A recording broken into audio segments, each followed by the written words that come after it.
Bristol, a name that resonates with echoes of the past, a symphony of sea shanties and the clang of dockyard hammers. Few cities in England, perhaps in all of Britain, possess such a profound and palpable sense of their own history. Bristol is a city hewn from the very bedrock of time. Its streets are palimpsest of bygone eras. Roman foundations lie buried beneath Saxon stone.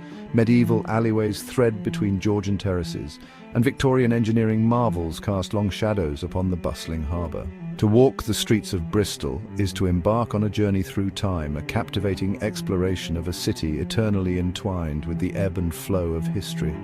From its humble beginnings as a Saxon settlement nestled at the confluence of the rivers Avon and Frome, Bristol has risen, fallen, and risen again, each epoch leaving an indelible mark upon its character. This is a city that has witnessed the comings and goings of empires, the birth of industries, and the enduring spirit of human endeavour. It is a city that has known both triumph and tragedy, prosperity and hardship, yet has always emerged stronger, its spirit unbroken. Come, dear reader, and join us as we delve into the annals of time and uncover the captivating story of Bristol, a journey through the ages. The story of Bristol begins in the mists of time, long before the Norman conquest reshaped the landscape of England. By the 11th century, a Saxon settlement known as Brigstow, meaning the place at the bridge, had taken root at the confluence of the rivers Avon and Frome. This strategically vital location, offering access to both inland waterways and the Bristol Channel, would prove to be the key to Bristol's future prosperity. The Normans, quick to recognize Bristol's strategic importance, constructed a formidable castle soon after their conquest. Under their rule, Bristol flourished as a centre of trade, its harbour bustling with ships laden with goods from Ireland, France and beyond. The city walls, erected in the 13th century, enclosed a thriving medieval metropolis, home to merchants, craftsmen and a burgeoning population drawn by the promise of opportunity. By the 14th century, Bristol had established itself as one of England's most important ports, second only to London in size and wealth. The wool trade, the lifeblood of medieval England's economy, flowed through Bristol's wharves, enriching its merchants and funding the construction of magnificent churches and public buildings. Among these architectural treasures, St Mary Redcliffe Church stands as a testament to Bristol's medieval prosperity.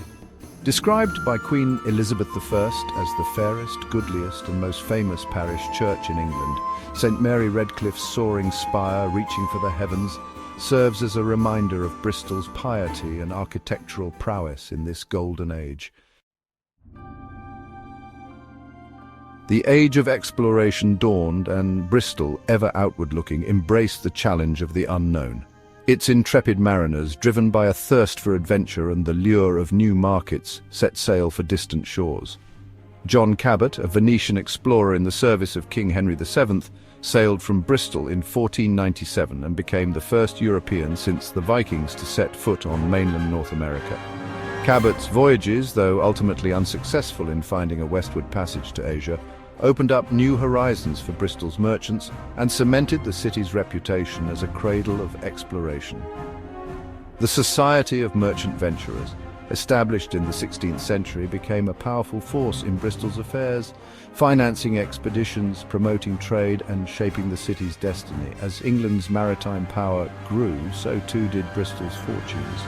The city's wharves teemed with ships laden with tobacco, sugar and other riches from the New World. Elegant Georgian townhouses, built with the profits of empire, rose along the city's steep hillsides, a testament to Bristol's growing wealth and influence. Yet, behind this facade of affluence lay a darker truth. Bristol's prosperity was inextricably linked to the transatlantic slave trade, a shameful chapter in the city's history that would cast a long shadow over its future.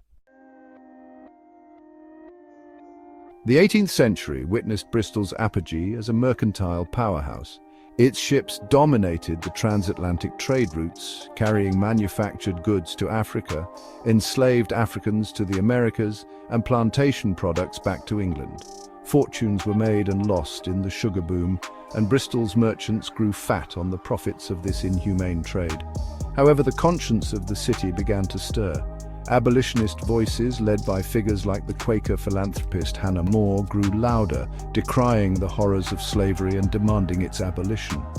Bristol, once a linchpin of the slave trade, became a centre of resistance, its citizens playing a pivotal role in the long and arduous struggle to end this barbarous practice. In 1807, the British Parliament passed the Abolition of the Slave Trade Act, outlawing the trade in enslaved Africans within the British Empire. While this marked a significant victory for the abolitionist movement, Bristol's economy, heavily reliant on the slave trade, suffered a severe blow, yet the city's entrepreneurial spirit endured. Bristol's merchants, forced to adapt, sought new markets and invested in emerging industries. The city's manufacturing base expanded, and its docks, once crowded with slave ships, welcomed vessels laden with goods from around the globe.